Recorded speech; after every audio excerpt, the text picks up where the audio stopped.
Bismillahirrahmanirrahim. Assalamu alaikum. Dear student, in the previous lecture we have discussed about the method of removal of temporary and permanent hardness of water. We see that temporary hardness of water can be removed by two methods. First one is by boiling method and second one is Clerk method. In Clerk method we can remove permanent hardness of water on large scale. In this method a calculated amount of slack lime is added to temporary hard water. The calcium hydroxide will dissolve in water and form magnesium carbonate and calcium carbonate, which settle down in water at the bottom of that container. Next we discuss about the permanent hardness of water. Permanent hardness of water can be removed by using washing soda method. In this method a calculated amount of sodium carbonate, that is called washing soda, is added in hard water. The sodium carbonate react with calcium and magnesium salt to form insoluble calcium carbonate and magnesium carbonate, which settle down at the container of that bottom of that container. And the last method we discuss about the ion exchange method. In this method hard water is passing through a resin, that is sodium zeolite bed. The sodium ion will go into the solution while the calcium and magnesium ion of hard water take place in their resin. And we also discussed that what is sodium zeolite. Sodium zeolite is a mineral having general formula Na2O, sodium aluminum silicates. Okay, now student, in this lecture we will discuss about the disadvantage of hard water. So student, आज के lecture में हम बात करेंगे कि हमारे पास hard water के डिसएडवांटेजेस क्या होते हैं। अभी तक हमने हार्ड वाटर उसको किस तरह रिमूव करते हैं, उसके काफ़ी मेथड्स को डिस्कस किया। इस लेक्चर में हम इसके डिसएडवांटेज की बात करेंगे। तो अगर हम फर्स्ट डिसएडवांटेज की बात करें तो hard water consume large amount of soap in washing process. तो लास्ट टाइम बाय डेफिनेशन जब मैं करवा रहा था तो उस टाइम भी मैंने बताया था कि ये हमारे पास सोप की क्लीनिंग एक्शन को मुतासिर करता है। तो किस तरह मुतासिर करते हैं उसको देख लेते हैं। Dear student, this is the formula of soap which is called sodium stearate. Okay, when soap are added to hard water, okay, it is ionized into sodium ion and stearate ion. This is sodium ion and this is stearate ion. The calcium and magnesium ion which are present in hard water react with soap of stearate ion to form calcium stearate और magnesium stearate. Okay, जब कभी भी हम soap को hard water के अंदर dissolve करते हैं तो उससे क्या होता है, तो हार्ड वाटर के अंदर हमारा सोप स्टीरेट आयन और सोडियम आयन के अंदर कन्वर्ट हो जाता है. फिर हमारे हार्ड वाटर के अंदर जो कैल्शियम आयन प्रेजेंट होते हैं वो हमारे स्टीरेट आयन के साथ बॉन्ड बनाते हैं और हमारे पास कैल्शियम स्टीरेट या हमारे पास मैग्नीशियम स्टीरेट बना देते हैं. और कैल्शियम और मैग्नीशियम स्टीरेट जो होते हैं ये हमारे पास इसका वाइट सा कलर होता है जिसको हम क्या कहते हैं, स्कम कहते हैं. देखें स्टूडेंट, आपको इसका मैकेनिज़्म भी क्लियर हो चुका है कि किस तरह हमारे पास सोप की क्लीनिंग एक्शन को हमारे पास इफ़ेक्ट करता है. ओके, अगर हमारे पास ये कैल्शियम आयन हमारे वाटर के अंदर नहीं होंगे तो हमारे डर्ट के जो मैल के जो आयन होंगे, जो मैल होगा वो इसके साथ बॉन्ड बनाएगा और यहाँ से रिमूव हो जाएगा. इसके होने से हमारे सोप की क्लीनिंग एक्शन इफ़ेक्ट हो जाती है. नेक्स्ट स्टूडेंट, हमारे पास hard water is unfit to use in steam engine and boiler. Okay, हमारे पास जो भाप से चलने वाले इंजन होते हैं या जो हमारे पास बॉयलर होते हैं, बॉयलर वो जो बड़ी इंडस्ट्रीज़ वगैरह में हम पानी को सॉफ्ट बनाने के लिए उसको पानी को बॉयल करते हैं. तो स्टीम इंजन या बॉयलर में हार्ड वाटर को यूज़ करना ये हमारे लिए काफ़ी डेंजरस होता है, क्योंकि हमारे पास कैल्शियम और मैग्नीशियम के जो साल्ट होते हैं ये हमारे पास उस बॉयलर के तह में बैठ जाते हैं, और बॉयलर के तह में जब बैठते हैं तो आपको पता है कि ये हमारे पास इंसुलेटिंग इफ़ेक्ट का काम करते हैं। जैसा कि स्टूडेंट आपको मैंने बताया था कि जब हम पानी को गर्म करते हैं तो गर्म करने से भी मतलब हीट अप करने से भी बाय बॉइलिंग मेथड से हमारे पास मैग्नीशियम और कैल्शियम के जो साल्ट होते हैं वो आपके पास कार्बोनेट के अंदर कन्वर्ट हो जाते हैं और वाइट से स्केल बना देते हैं, और वो स्केल हमारे पास क्या होते हैं उस बीकर या उस बर्तन के तह में बैठ जाते हैं।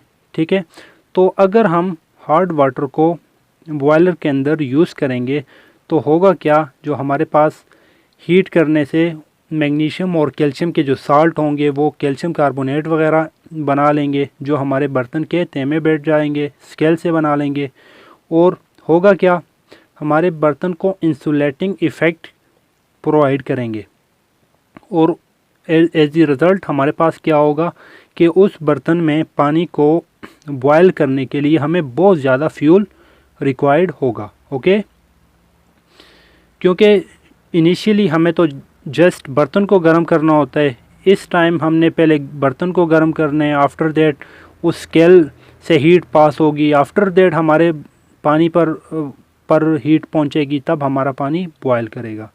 So this is the second effect. Okay, जिससे क्या होता है कि हमारे पास फ्यूल की कंजप्शन बहुत ज़्यादा हो जाती है।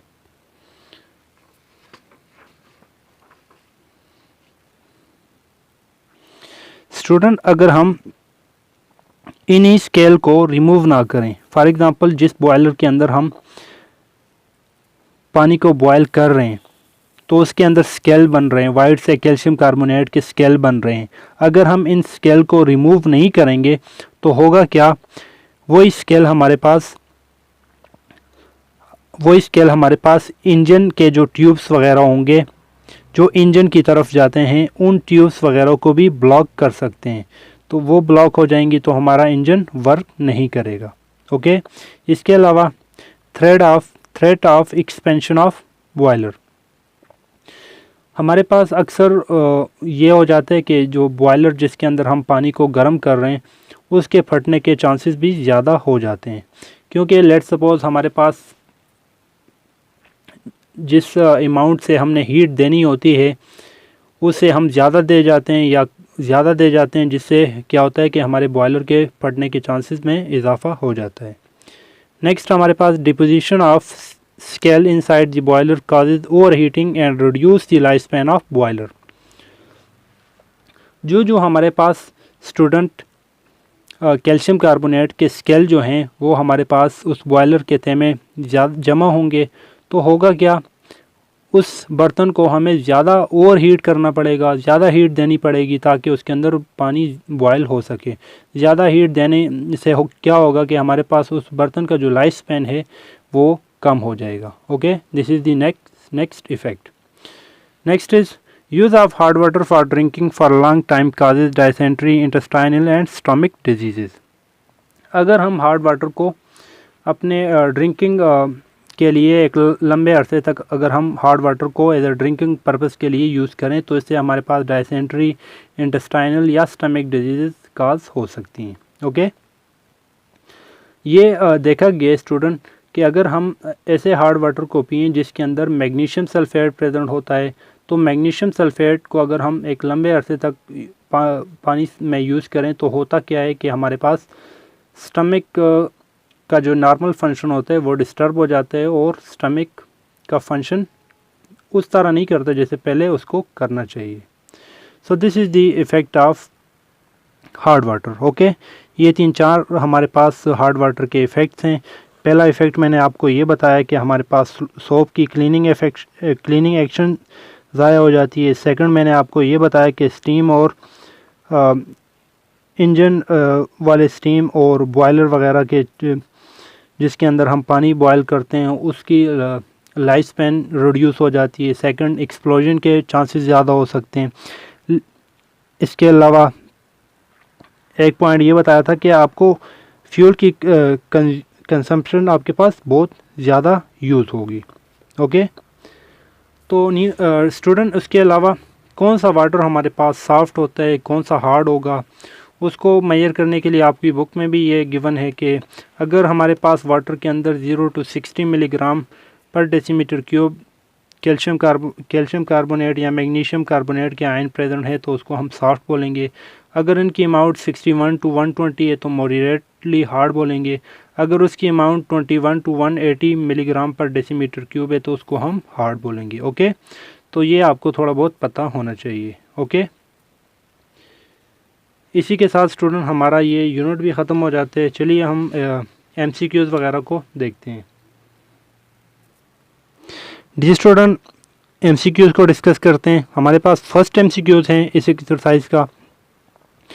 Water has the ability to dissolve polar compound due to, आपकी बुक में नान या गलती से लिखा हुआ ये MCQs जो एक्चुअल में है हमारे पास पोलर कंपाउंड। ओके, आप इसको करेक्ट कर सकते हैं।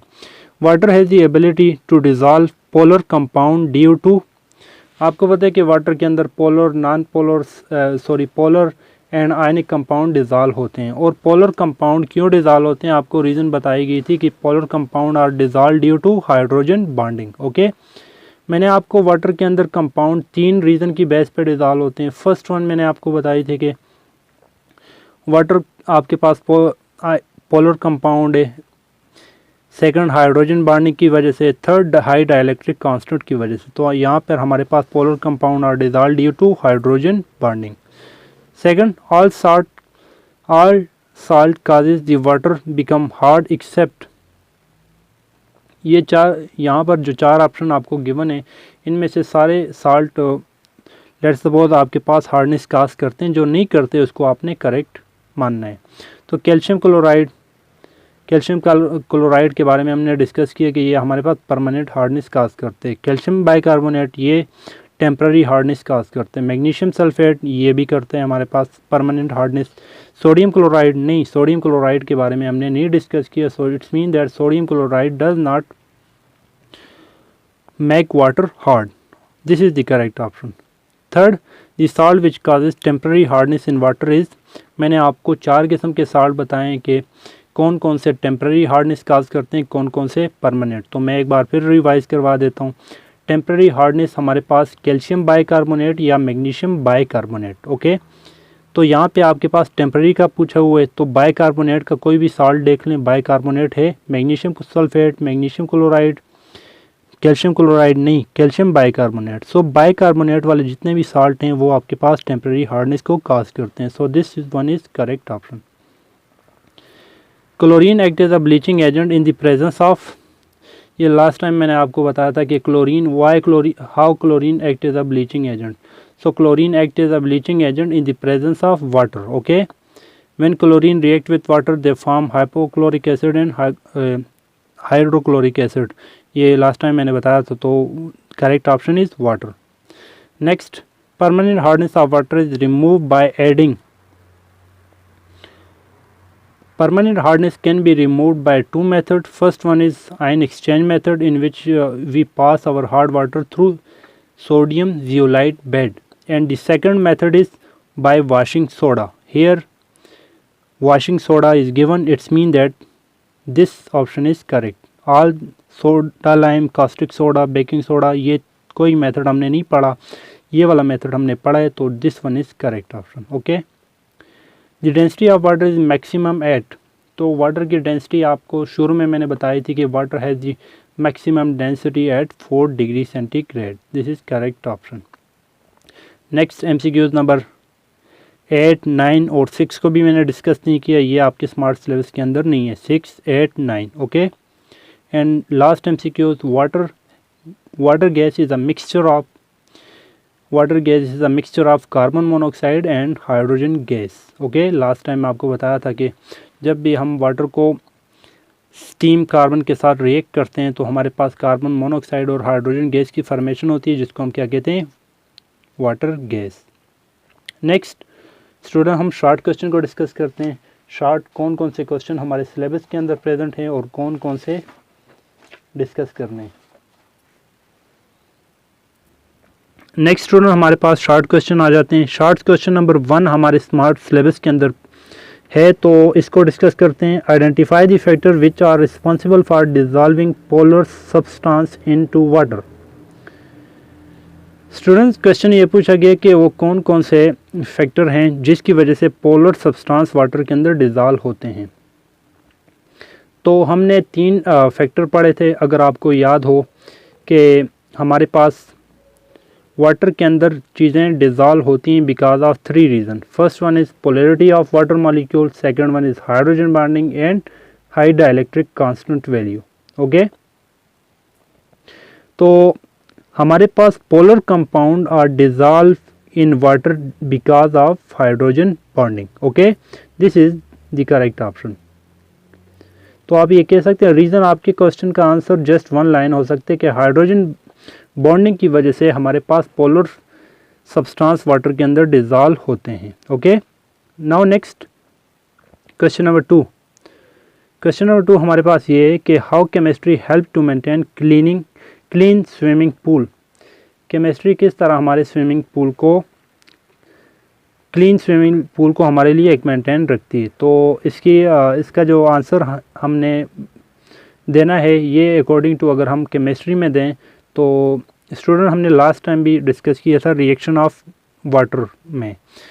रिएक्शन ऑफ वाटर जब हम डिस्कस करें तो मैं आपको बता रहा था कि when water is react with chlorine gas it form hydrochloric acid and hypochloric acid and this hypochloric acid decompose to form hydrochloric acid and nascent oxygen, and this nascent oxygen react with germ to form the oxidation of germ. Okay, जब कभी भी हम chlorine को water से पास करते हैं तो हमारे पास हाइड्रोक्लोरिक एसिड और हाइपोक्लोरिक एसिड की फॉर्मेशन होती है। हाइपोक्लोरिक एसिड हमारे पास नेसेंट ऑक्सीजन के अंदर कन्वर्ट होते हैं जो हमारे पास जम्स वगैरह की ऑक्सीडेशन करवा के जम्स को मार देता है। इसलिए हम कह सकते हैं कि केमिस्ट्री के अंदर हमारे पास स्विमिंग पूल इस मेथड से क्लीन रख सकते हैं। ओके, नेक्स्ट क्वेश्चन नंबर हमारे पास क्वेश्चन नंबर 7।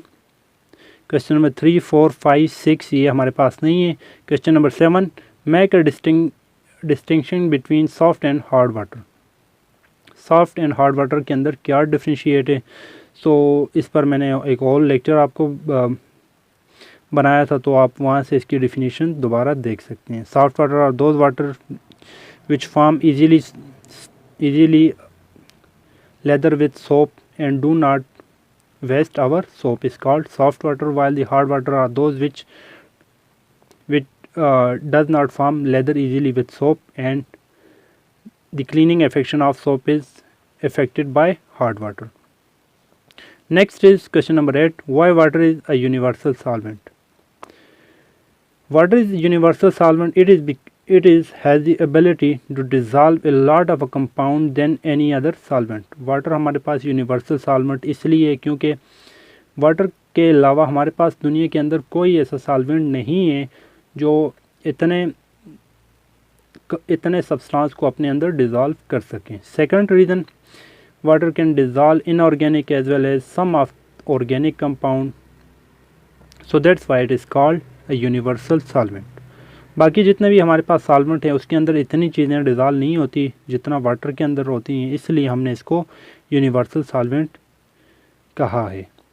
सो डियर स्टूडेंट, ये हमारे पास क्वेश्चन है जो हमारे स्मार्ट सिलेबस के अंदर प्रेजेंट है, तो इन्हीं को हमने डिस्कस किया। तो एक बार फिर मैं इसकी एग्जैक्ट नंबर बता देता हूँ कि कौन कौन से हैं, ताकि आप भी साथ में नोट करें। तो स्टूडेंट, पहला क्वेश्चन हमारे पास हमारे स्मार्ट सिलेबस के अंदर प्रेजेंट है। Second,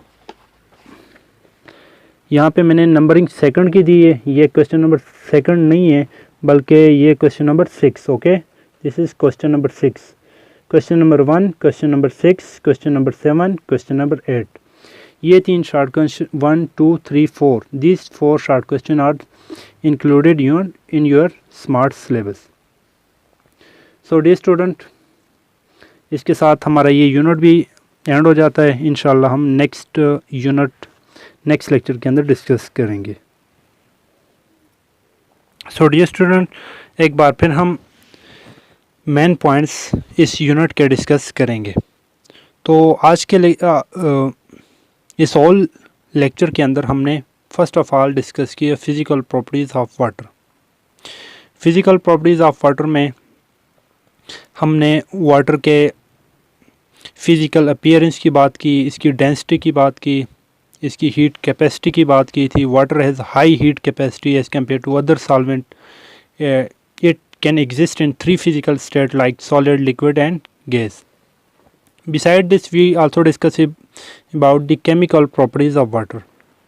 We discuss a lot of chemical properties of water, in which two chemical reaction of water is very important. First one is the reaction with chlorine, and second one is hydrolysis reaction.